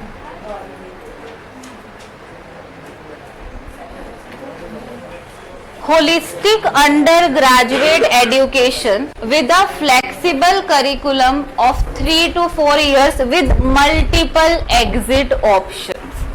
भाई क्या क्या चीजें बोल रहा है ये? बोल रहा है एक तो फ्लेक्सिबल करिकुलम होगा 3 से 4 साल का, जिसमें आपके पास मल्टीपल एग्जिट ऑप्शंस होंगे और एप्रोप्रिएट सर्टिफिकेशन होगा उतने पीरियड का। अब क्या है इसका मतलब? मान लो आपने फर्स्ट ईयर में एडमिशन लिया, आपने ले लिया BA पॉलिटिकल साइंस ऑनर्स, अब आपने 6 महीना पढ़ा, फिर 1 साल पढ़ा, फिर आपको लगा ये तो नहीं, हम नहीं कर पाएंगे इसे, चलो कुछ और कर लेते हैं।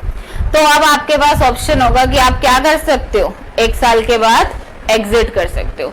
आपको 1 साल का सर्टिफिकेट दे दिया जाएगा कि आपने 1 साल किस में पढ़ाई करी है?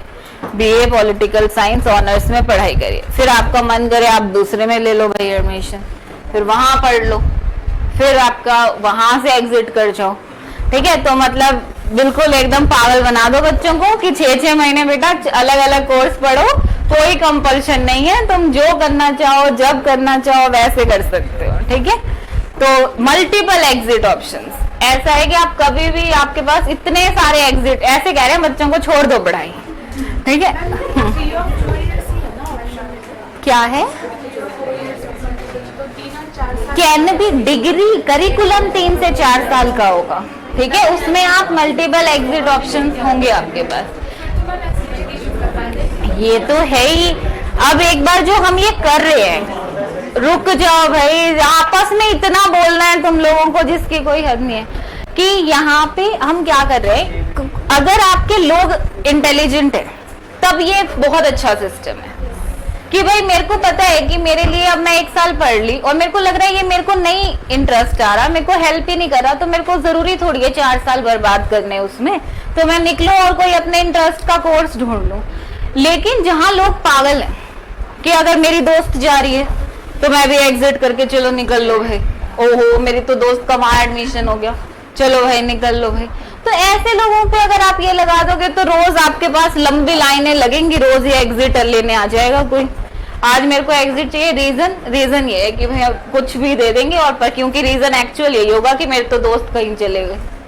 स्कूल्स में भी तो ऐसा होता है ना, हाँ खराबी क्या है सिस्टम में, क्योंकि स्कूल्स में भी ऐसा होता है कि 8 क्लास में इस स्कूल में पढ़ा, 9th में किसी हो जाएगा, 10th में किसी हो जाएगा, तो यूनिवर्सिटीज में ऐसा कर देंगे कि तो पर ये प्रॉब्लमेटिक है, मतलब इंडिया के लिए ये प्रॉब्लमेटिक बनेगा जब कभी ऐसा होता है कि किसी यूनिवर्सिटी में एडमिशन ले लिया और वहाँ 1 साल में पता लग गया कि ये गलत डिसीजन ये तो बात मैं आपकी मान गई, पर ये जो बेनिफिट वाला सेक्टर रहेगा ना ये इतना रहेगा, और इसका जो प्रॉब्लमेटिक सेक्टर रहेगा ना वो इतना रहेगा। हम इसको सही कर सकते हैं पर तब जब ये वाली पॉलिसी अच्छे से इम्प्लीमेंट हो जाए, तब ये बच्चे को क्रिटिकल बना रही है, तो ये जब इम्प्लीमेंट हो जाएगी तो वो बहुत अच्छी है, ठीक है। क्योंकि स्कूल्स में चेंज करना तो उस टाइम 8th क्लास अगर उसने चेंज किया तो फिर उसके तो सिलेबस सेम ही है ना सारी जगह पर, इसमें तो नहीं ये तो करेंगे हम, ये बोलेगा आगे कि सारी जगह का करिकुलम सेम कर देंगे,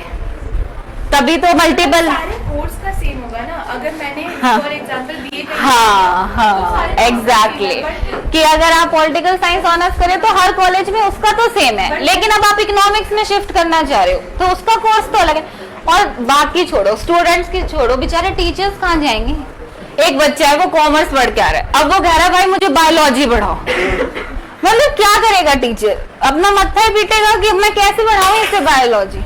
साइंस वाले को कैसे लेके जाऊं पॉलिटिकल साइंस में जहां कुछ भी सही गलत होता ही नहीं है, वहां कैसे बताओ। साइंस वाले तो कहेगा मैंने तो फॉर्मूला पढ़ा है भाई, ये सही होता है ये गलत होता है, अब आप तो कह रहे हो ये भी सही है ये भी सही है, तो पता नहीं क्या होगा। अगर ये सही एकदम ही बिल्कुल ये इम्प्लीमेंट कर दो पहले और फिर उसे लगाओ, तब तो ये बेटर है। पढ़ेगी फिर आप लेके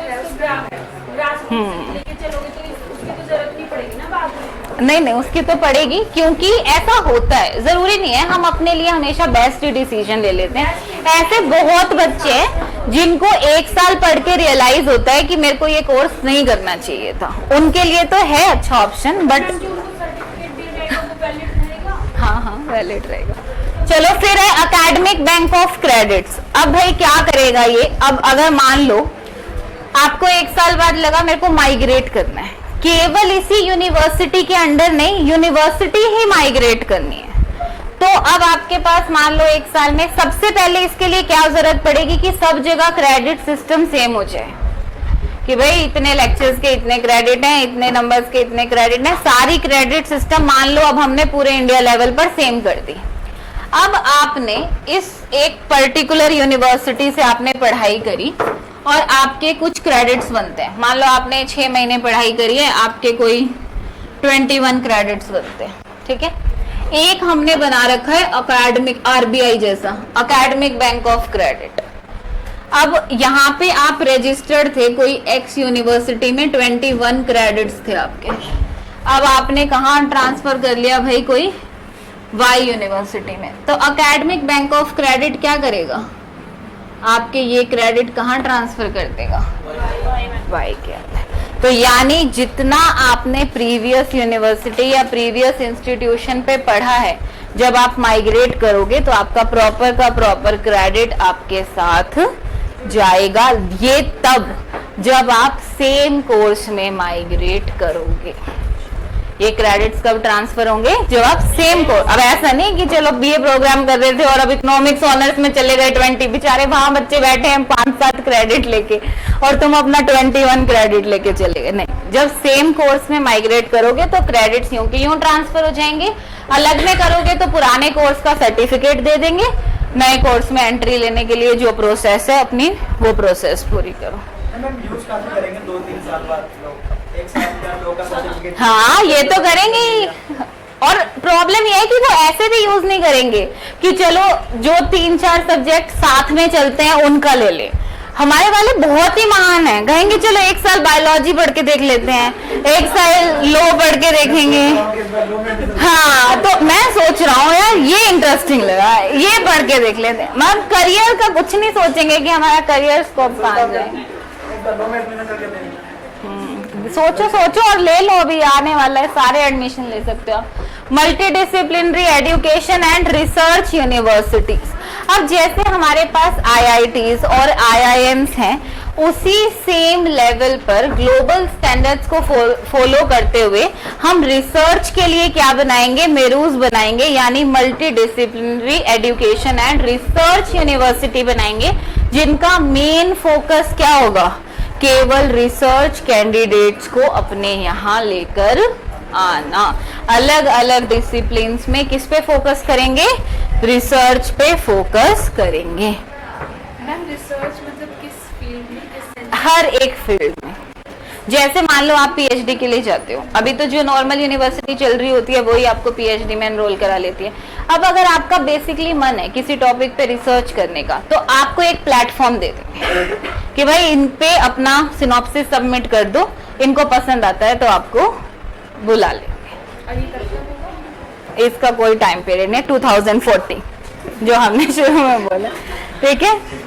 National Research Foundation will be created as an apex body for fostering a strong research culture, और रिसर्च कैपेसिटी को बिल्ड करने के लिए क्या बनाने की बात कर रहे हैं भाई, नेशनल रिसर्च फाउंडेशन। फिर next very important, higher education commission of India. अब हम एक सिंगल बॉडी बनाने की बात कर रहे हैं, और सिंगल बॉडी का नाम क्या रखेंगे, higher education commission of India. अभी हमारे पास UGC है, AICTE है, NAC है, NAAC। इन तीनों को हटा के NAC क्या करता है, एक्रीडिएशन करता है, UGC नॉर्मल हायर एजुकेशन को रेगुलेट करती है, AICTE टेक्निकल एजुकेशन के को रेगुलेट करती है। इन सब को हटा के एक बॉडी बना देंगे, higher education commission of India, single umbrella body. But इसमें से क्या एक्सक्लूड करेंगे, मेडिकल और लीगल एजुकेशन, ये उसको रेगुलेट नहीं करेगी। उसके लिए वही जो बार काउंसिल हमारे पास किसके लिए, लीगल के लिए, और मेडिकल काउंसिल हमारे पास मेडिकल के लिए। मैम सेम करने का रीजन क्या करने का रीजन, एक्सक्लूड करने का रीजन, हाँ, ये जो सेम कर लिया कि एक क्योंकि अब ऐसा होता है, मान लो हायर एजुकेशन में कहीं प्रॉब्लम आ रही है, तो बंट गई ना रिस्पॉन्सिबिलिटी बहुत लोगों के पास, और हर बॉडी दूसरे पे बोल देती है कि एक बार जाके उससे पूछ लो, एक बार जाके उससे पूछ लो। तो अब हमने एक, भाई गवर्नमेंट सीधा किसके पास जाएगी, HECI के पास। इसने अपने अंदर 4 डिपार्टमेंट बांट लिए, एक जो रेगुलेट करेगा, एक जो फंड देगा, एक जो स्टैंडर्ड सेट करेगा। अब ये 4 अपनी रिपोर्ट सबमिट कर देंगे मेन ऑफिस में, और गवर्नमेंट सीधा किससे पूछेगी, HECI से, कि भाई बताओ क्या हो रहा है। अब तुम ये नहीं कह सकते कि उसकी प्रॉब्लम है ये, अब ये सारी प्रॉब्लम तुम्हारी ही है, चाहे वो फंडिंग हो, चाहे वो रेगुलेशन हो, चाहे वो एक्रीडिएशन हो, सारे काम तुम्हारे अंडर ही किए जाएंगे। मैम इसमें आप मेडिकल और लीगल वो नहीं करेगा ना? अलग इसलिए क्या है, क्योंकि उनका स्ट्रक्चर बिल्कुल अलग होता है बच्चा। जो नॉर्मल एजुकेशन, जैसे मेडिकल लाइन जैसे आपकी 5 साल चलती है शुरू की, जबकि हमारी नॉर्मल स्ट्रक्चर 3 से 4 साल का चलता है। फिर उनकी जो लैंग्वेज है, उनका जो प्रॉपर फोकस एरियाज है, वो नॉर्मल एजुकेशन से बहुत अलग है, तो इसलिए हमने उनको अलग। क्या बोल रहे हो, अभी मैंने बोले ही नहीं वो क्या। आप 1 मिनट रुक जाओ, आप करते क्या हो क्लास में, आज मुझे जानना है। मैं HECI बता रही हूँ, उसके ऊपर की 3 लाइन बता रही हूँ, यहाँ पहुंच जाओगे, ये मैम मैं समझा नहीं, तो ये बताया ही नहीं, समझोगे कैसे। या फिर मैं कोई पॉइंट बोल रही हूँ, किताब में पढ़ रही हूँ, मैम ये वाली लाइन क्या है, वो मैंने बोली नहीं, तो समझोगे कैसे। उससे आगे कभी हो जाता है, कभी कभार तो हो जाता है, लेकिन हर क्लास में 20 बार तो नहीं हो पाता। अभी आप चलो। पहले बताया, लेकिन यहाँ बात ये थी पहले बताया, इसके मतलब ये नहीं बताया। तो फिर आप सुनोगे तो, अगर आप क्लास के बाद मेरे से पूछोगे ना कि मैम ये तो नहीं बताया आपने, ये तो इस पॉइंट में था, तब तो मैं समझूंगी। अब मैं ऊपर वाला पॉइंट बता रही हूँ, आप कह रहे हो मैम ये पॉइंट तो नहीं बताया, अरे वहां पहुंचने तो दो। चलो अब भाई आपकी एक कमीशन बना दी आपने HECI, ठीक है। इसके अंदर आपने 4 क्या बनाई है, डिफरेंट बॉडीज बनाई है। पहली बॉडी रेगुलेशन के लिए, जो जैसे यूजीसी क्या है, रेगुलेटिंग बॉडी है, तो रेगुलेशन के लिए। दूसरा स्टैंडर्ड सेटिंग्स, जो आपके क्या कर देगी भाई, कुछ स्पेसिफिक स्टैंडर्ड्स बता देगी कि अगर आपको यूनिवर्सिटी बनना है तो ये स्टैंडर्ड फॉलो करने पड़ेंगे, अगर आपको इस तरीके का इंस्टीट्यूशन चाहिए या ये जो जितने भी बेसिक जो भी आपको स्टैंडर्ड्स फॉलो करने हैं हायर एजुकेशन में, वो कौन बनाएगी, जनरल एजुकेशन काउंसिल। कौन बनाएगी भाई, जनरल एजुकेशन काउंसिल। रेगुलेशन कौन करेगी, national higher education regulatory council. कौन करेगी, national higher education regulatory council. Third है higher education grants council. Grants से ही पता चल रहा है किस चीज का काम करेगी, फंडिंग का काम करेगी। जो भी फंड्स देगी वो कहां से आएंगे भाई, हायर एजुकेशन ग्रांट्स काउंसिल। देगी नहीं मतलब एडवाइस करेगी, आएगा तो सेंटर से। फिर है नेशनल एक्रीडिएशन काउंसिल, तो एक्रीडिएशन का काम भी अब इन्हीं को दे दिया, इनके अंडर ही आ गया एक्रीडिएशन करने का काम। क्या होता है एक्रीडिएशन, होता है ना कि जो हम ऐसे लिखा रहता है इंस्टीट्यूट्स के नीचे A+ accredited B by NAC, अभी तक तो NAC के थ्रू होता है। चलो हाँ एमफिल, हाँ सॉरी रह गया, वो एमफिल को क्या कर देंगे भाई, खत्म कर देंगे। तो हो ही गया है अब कि अब सीधा क्या करोगे आप लोग, MA के बाद PhD। देखो एमफिल करती क्या है, बेसिकली आपको रिसर्च करना सिखाती है, क्योंकि हमें PG तक तो सिखाते नहीं है, तो इसलिए हमने एमफिल डाला था कि बच्चा रिसर्च करना सीख के फिर किस में जाए, PhD में। लेकिन PhD के जो शुरू के 6 महीने होते हैं ना, वो ही पूरा का पूरा एमफिल होता है। तो वो जो कोर्स वर्क पीरियड होता है तो फिर वो ही करा देंगे कोर्स वर्क पीरियड, क्यों एमफिल के ऊपर इतना प्रेशर डालना है। तो हाँ 2 साल बच जाएंगे भाई, सीधा वो 2 साल अपने रिसर्च में यूज करेंगे, हम बेटर करेंगे अपने रिसर्च को, तो उसको किस में कर देंगे, अब एमफिल फेज आउट करके सीधा PhD में जाएंगे। ये तो सही है, चलो ये अगला भी सही है। एफिलिएशन ऑफ कॉलेजेस को फेज आउट कर देंगे अगले 15 साल में। अभी क्या होता है देखो, कॉलेज का काम क्या होता है, बेसिकली आप जैसे अंडर ग्रेजुएशन जो करते हो ना, वो कॉलेज का काम होता है। फिर ये जो पोस्ट ग्रेड और रिसर्च जो जहां आप आ जाते हो, ये यूनिवर्सिटीज का काम होता है। अभी हम क्या करते हैं, क्योंकि हमारे पास यूनिवर्सिटी में इतनी सीट्स होती नहीं, तो हमने कॉलेजेस को एफिलिएट कर दिया यूनिवर्सिटी से, ताकि आपका नाम तो यूनिवर्सिटी का चलेगा, लेकिन आपका सारा एजुकेशन कहाँ पे होगा, कॉलेजेस में होगा। लेकिन अब भाई इससे ना प्रॉब्लम होती है। अब मान लो दिल्ली यूनिवर्सिटी का मेन सेंटर तो यहाँ है, कॉलेजेस तो दूर दूर दूर दूर है। अब हमेशा हम क्या नहीं कर पाते, चेक नहीं कर पाते कि सही क्वालिटी से चीजें जा रही है कि नहीं, बच्चों को सही एजुकेशन मिल रही है कि नहीं। एक ही यूनिवर्सिटी में तो चेक करना आसान है ना, तो अब यही करेंगे। अब जो कॉलेजेस हैं वो कॉलेजेस वाला ही काम करो। जो कॉलेजेस इतने डेवलप कर गए हैं कि उनको यूनिवर्सिटी बना सकते हैं, उनको यूनिवर्सिटी बना दो, लेकिन ये एफिलिएशन ऑफ कॉलेजेस वाले सिस्टम को खत्म कर दो। इसीलिए जो आपने भी बताया था रिसर्च के लिए एक अलग से, हाँ रिसर्च के लिए भी अलग से ऑर्गेनाइजेशन बना दी। प्लस अब ऐसा होगा ना, कॉमन एंट्रेंस टेस्ट रख दिया, ये आपको कॉलेजेस अलॉट कर देगा यूजी के लिए। यूजी के बाद पीजी में आप कॉलेजेस में नहीं, यूनिवर्सिटीज में जाओगे। पीजी जैसे अभी होता है ना, तो डीयू में जाओगे तो डीयू में ही पढ़ाई होगी मेन सेंटर में। अब वो आपको कॉलेजेस में नहीं गएगा जाके पढ़ने के लिए, वहीं पे सब कुछ होगा। फिर रिसर्च मेरूज में जा सकते हो, और अगर कोई यूनिवर्सिटी कराएगी तो यूनिवर्सिटी करा सकते हो, जो मेन सेंटर्स हैं नॉर्थ कैंपस साउथ कैंपस के। ठीक है। फिर ये कुछ पॉइंट हो रहे हैं कि हम कुछ लैंग्वेजेस को इंक्लूड कर रहे हैं, हम कितना स्पेंड कर रहे हैं। ये करंट है, ये तो फैक्ट्स है, पढ़ लेना। और ये भी, ये तो बता चुकी हूँ कहाँ कहाँ एजुकेशन की बात करी गई है। 42 से हमने चेंज किया, हमारे एजुकेशन को कंकरेंट लिस्ट में डाला। जब हम सारा इवोल्यूशन पढ़ रहे थे तो पढ़ा था ना ये हमने, अच्छा वो क्लास छूट गई। ठीक है। और 86th अमेंडमेंट क्या कर रहा है, राइट टू एजुकेशन, जिसको इम्प्लीमेंट कब किया है, एक्ट आया 2009 में और इम्प्लीमेंट लागू कर दिया 2010 से। 2009 में एक्ट बनाया, 2010 से लागू करा। क्लियर है भाई? पॉलिसी समझ आ गई सारी? पक्का तीनों पॉलिसी में से एक क्वेश्चन तो 101% आएगा पेपर में, ठीक है। अब जो आखिरी के टॉपिक्स है ना, मैं आपको कुछ कुछ चीजें बता देती हूँ। सारा ही बहुत ही फैक्चुअल है, जैसे डिफरेंस करना बस आना चाहिए, वो मैं यहाँ समझा देती हूँ। बाकी एक नोट्स रीड कर लेना, नहीं समझ आएंगे तो डाउट क्लास रखवा दूंगी एक सर को बोल के, जिसमें बता दूंगी क्या करना है। अभी समझो कि है क्या। आपका नेक्स्ट टॉपिक आता है professional, technical and vocational education. देखो तीनों में ना, प्रोफेशनल क्या हो गया, एक तरीके से व्यवसायिक, ठीक है। टेक्निकल हो गया तकनीकी, और वोकेशनल हो गया कौशल प्लस व्यवसायिक। अब डिफरेंस समझते हैं कि क्या है।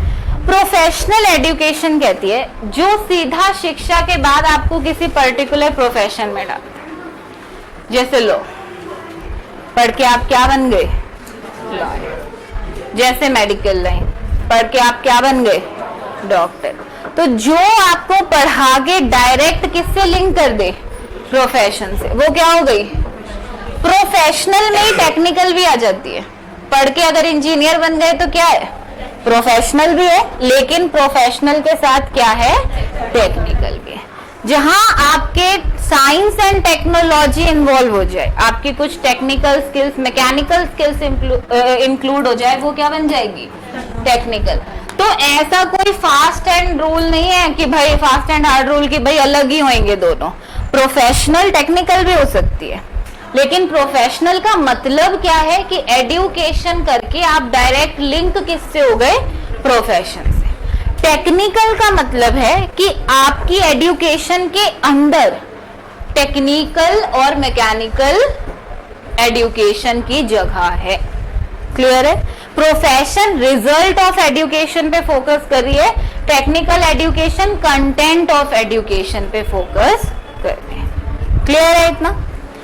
जिसके अंदर भी आपको साथ में प्रैक्टिकल नॉलेज की बात आ जाए भाई, प्रैक्टिकल एजुकेशन, जहां भी हमें साथ में इंटर्नशिप्स कराई जाती हैं, वर्क कराया जाता है, कंपनीज में भेजा जाता है, वो सारा क्या बन जाएगा, ओके। जैसे कॉमर्स के अंदर भेज देते हैं ना कि भाई लास्ट के 6 मंथ्स आपको इंटर्नशिप करके लानी है, सर्टिफिकेट्स लेके आने। बीएड के अंदर माइक्रो टीचिंग में स्कूल्स में पढ़ा के आना है। इवन जिसमें भी आपको प्रैक्टिकल एस्पेक्ट दे दिया वो क्या हो गया, वोकेशन। हाँ, मास कम्युनिकेशन, हाँ, तो ऐसा हो सकता है, ठीक है। बस हमें तीनों के मतलब पता होने चाहिए। प्रोफेशन जो आपको सीधा प्रोफेशन से रिलेट कर दे, ये जिसके कंटेंट में टेक्निकल और मैकेनिकल चीजें हो, और वोकेशनल जो प्रैक्टिकल एप्लीकेशन की बात करता है। क्लियर है? फिर इसके बाद में एक और 3 नाम और दिए आपके सिलेबस में। एक है ओरिएंटल, एक है कन्वेंशनल, एक है नॉन कन्वेंशनल। इनके जितने भी इंस्टीट्यूट्स हैं, कोर्सेज है, सारे नोट्स में दिए, ठीक है, वहां से देख लेना। मैं सर को बोल दूंगी कि जल्दी आपको वो नोट्स का जो भी सर कंबाइन कर रहे हैं वो दे दें, ठीक है। ओरिएंटल मतलब प्राच्य, हाँ, पारंपरिक, गैर पारंपरिक, मतलब हायर एजुकेशन की लास्ट है, मैं रिसर्च कराऊंगी शायद। प्राच्य, पारंपरिक और गैर पारंपरिक, ठीक। रिपीट सर बोलते रहे, शायद रिसर्च करके फिर दोबारा करेंगे हायर एजुकेशन।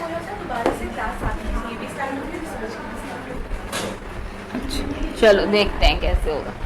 तो ये पहला है ओरिएंटल। ओरिएंटल का मतलब है प्राच्य। देखो, प्राच्य और पारंपरिक में फर्क है। प्राच्य कह रहा है प्राचीन वाला, मतलब एंशियंट टाइम पे जो आपके पास एजुकेशनल मैन्युस्क्रिप्ट्स थी या जो भी हमारा खो गया था, जब हम उस एजुकेशन को वापस उस पे रिसर्च करके पाने की कोशिश कर रहे हैं, वो किस में आ रहा है, ओरिएंटल एजुकेशन में। यानी हमारी एंशियंट टाइम की एजुकेशन को उस पे रिसर्च करना, उस पे एजुकेशन हासिल करना इज ओरिएंटल एजुकेशन। इसके लिए हमारे पास बेसिकली 16 to 17 इंस्टीट्यूट्स है, जिसमें से मेजर 13 जो हैं वो नोट्स में लिखे हुए हैं, वो कहाँ पे हैं और कब एस्टेब्लिश हुए वो पढ़ लेना, ठीक है। तो वो लिखे हैं। फिर आता है कन्वेंशनल और नॉन कन्वेंशनल, बिल्कुल इजी है, जो भाई पारंपरिक हमेशा से चलता आ रहा है, जो पेरेंट्स चाहते हैं हर बच्चा डॉक्टर, इंजीनियर, आजकल IAS चलो बन जाए, वो क्या है कन्वेंशनल। और जो नए कोर्सेज आगे HM है ना, मास कम्युनिकेशन, जर्नलिज्म, होटल जो HM होटल मैनेजमेंट, आजकल तो मेकअप आर्टिस्ट, तो ये सारे क्या है नॉन कन्वेंशनल, ठीक है। तो ऐसा जो हमेशा से चलता आ रहा है, तो क्या है इसमें पुराने टीचिंग मेथड्स यूज होते हैं, है ना, लेक्चर मेथड यूज कर लिया, टीम टीचिंग यूज कर लिया। लेकिन अभी जो नॉन कन्वेंशनल कोर्सेज आए हैं, ये क्या करते हैं, नए मेथड्स को एम्प्लॉय करने की कोशिश करते हैं। मेन डिफरेंस ऐसा क्यों है, क्यों कन्वेंशनल कोर्सेज बहुत एक्सेप्टेंस हासिल करते हैं, जबकि नॉन कन्वेंशनल कोर्सेज को अभी तक भी उतनी एक्सेप्टेंस नहीं मिल पाई है। सबसे पहला जॉब सिक्योरिटी, है ना। कन्वेंशनल कोर्सेज आपको क्या करा देते हैं भाई, जॉब सिक्योरिटी प्रोवाइड करते हैं, जबकि नॉन कन्वेंशनल कोर्सेज नहीं कर पाते। दो अभी तो हमारे पास बहुत लार्ज सेक्टर है, बट स्टिल हम उतनी जॉब सिक्योरिटी नहीं कर पाते। दूसरा सबसे इंपॉर्टेंट फैक्टर स्टेटस, कि भाई ये अब एक बहुत ही पेरेंट्स को ऐसा लगता है हम अपने ऐसे कहेंगे हमारे बच्चे डॉक्टर है तो बहुत बड़ी बात हो जाएगी, यूं कह देंगे होटल मैनेजमेंट का कोर्स कर रहा है तो नहीं खुश हो पाएंगे हम, यूं कह देंगे कि भाई कोई टीचर बन गए हैं या कोई लॉयर बन गए हैं तो बहुत बड़ी बात है, लेकिन कह देंगे मेकअप आर्टिस्ट बन गए हैं तो नहीं इतने खुश हो पाएंगे। रेपुटेशन है, एक्सेप्टेंस है, सिक्योरिटी है, स्टेटस है, टाइम भी नहीं मिला और प्लस एक्सेप्ट कर भी नहीं पा रहे। और हमारे यहाँ ना कास्ट बैरियर भी एक बहुत बड़ी प्रॉब्लम है इसके लिए, कि हम होके ये करेंगे, हम इस यहाँ के होके ये करेंगे, तो ये एक बहुत बड़ा इशू है कि ये जो वन सिस्टम था, हमने बोला था भाई ये काम इन्हीं का ये काम इन्हीं का ये, तो वो फंक्शनल डिवीजन आज तक भी हमें देखने को मिलता है। इसलिए नॉन कन्वेंशनल कोर्सेज को क्या नहीं मिल पा रही, एक्सेप्टेंस नहीं मिल पा रही। फिर एक है स्किल एजुकेशन।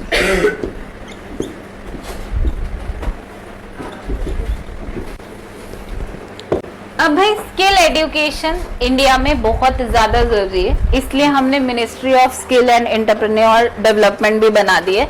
इसलिए क्योंकि क्या होता है ना, दो चीजें, मान लो कुछ लोग हैं जो प्रॉपर एजुकेशन हासिल नहीं कर पाए, कोई है जो 8th तक पढ़ा और फिर भाई उसने अपने आसपास से प्लम्बिंग सीखी और अब प्लम्बर बन गया, अब उसको जॉब चाहिए, तो एक तो फैक्ट्री वाला या इंडस्ट्री वाला इंसान कैसे पता करे कि इसकी प्लम्बिंग स्किल्स कितनी है, और वो कैसे पता करे कि भाई मैं क्या सर्टिफिकेट लेके जाऊं किसी के पास, मेरे पास तो केवल एक्सपीरियंस ही है ना, तो मैं सर्टिफिकेशन कहाँ से लाऊं कि भाई मेरे को इतना मेरे अंदर क्वालिफिकेशन है, मेरे को अपॉइंट कर लो। इतना इंडस्ट्रीज के पास टाइम नहीं है कि 1000 लोग आए हैं तो सबको भाई पर्सनली चेक करे कि किसकी कितनी स्किल्स है। तो इसके लिए अब क्या बनाया गवर्नमेंट ने, नेशनल स्किल क्वालिफिकेशन फ्रेमवर्क। क्या बना दिया भाई, नेशनल स्किल क्वालिफिकेशन फ्रेमवर्क। अब मान लो कोई बंदा है जिसको लगता है कि मेरे अंदर प्लम्बिंग स्किल्स है, वो चला जाएगा गवर्नमेंट के पास, गवर्नमेंट ITIs है हमारे पास, तो वहां क्या करेंगे, हम उन्हें प्रॉपर पहले ट्रेनिंग देंगे कि भाई ये मान लो प्लम्बिंग के अंदर 10 चीजें होती है, तो 2-2 को ग्रुप में करके हमने 5 लेवल बना दिए, level 1, level 2, level 3, level 4, level 5। फिर हमने उस बंदे को 3 से 4 महीने ट्रेनिंग दी, फिर ऑब्जर्व करा, फिर हमें लगता है भाई उनके पास लेवल 4 तक की स्किल है, तो हमने मान लो कोई ऐसे बना रखा होगा नेशनल प्लम्बिंग, कुछ भी करके कोई कोड बना दिया और उसमें लिख दिया 04, तो इसकी उसको सर्टिफिकेशन प्रोवाइड कर देगा NSQF कि भाई ये लो अब ये सर्टिफिकेशन है, अब तुम किसी इंडस्ट्री में चले जाओ और ये सर्टिफिकेट दिखा देना, तो वो समझ जाएंगे कि आपके अंदर कितनी स्किल है। तो इसके लिए हम किस पे फोकस कर रहे हैं, स्किल एजुकेशन। हाँ, प्रधानमंत्री कौशल विकास योजना बन चुका है बच्चों, ठीक है, इम्प्लीमेंट हो रहा है, चल रहा है। तो इसमें हम किस पे फोकस, क्योंकि बहुत सारी चीजें होती है, जैसे बाहर की कंपनीज भी बहुत आ जाती हैं जिनको यहाँ के स्किल्ड एम्प्लॉयज चाहिए होते हैं, तो वो कहाँ से मिलेंगे, क्योंकि होते हैं हमारे पास, लेकिन एक फिर इससे इनकी ना वो भी बढ़ती है, वेज रेट भी बढ़ेगा। पहले तो अब इनको पता ही नहीं है, अब ये जो भी बार्गेनिंग स्किल्स हैं उसके हिसाब से चल रहे हैं। अब इनको पता है कि ये कितने क्वालिफाइड है, तो ये उसके हिसाब से अपना वेज रेट की बार्गेनिंग कर सकते हैं, ठीक है जी। तो एक बार रीड कर लेना, नोट्स में आपकी पूरी गवर्निंग बॉडीज भी हैं, सारी स्कीम्स भी हैं, सब कुछ है। फिर भी कुछ समझ नहीं आए तो कोई बात नहीं, एक डाउट सेशन रख लेंगे, ठीक है। चलो जी,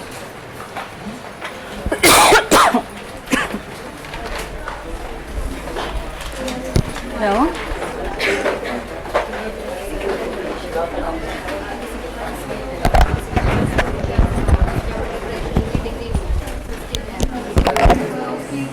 जा सकते हो बहुत नहीं, अगर किसी ने फर्स्ट क्लास भी नहीं करी फिर भी वो बचपन से कोई स्किल में चला गया तो वो भी कर सकते हैं। मतलब मेरा जो ब्रदर है ना, उसने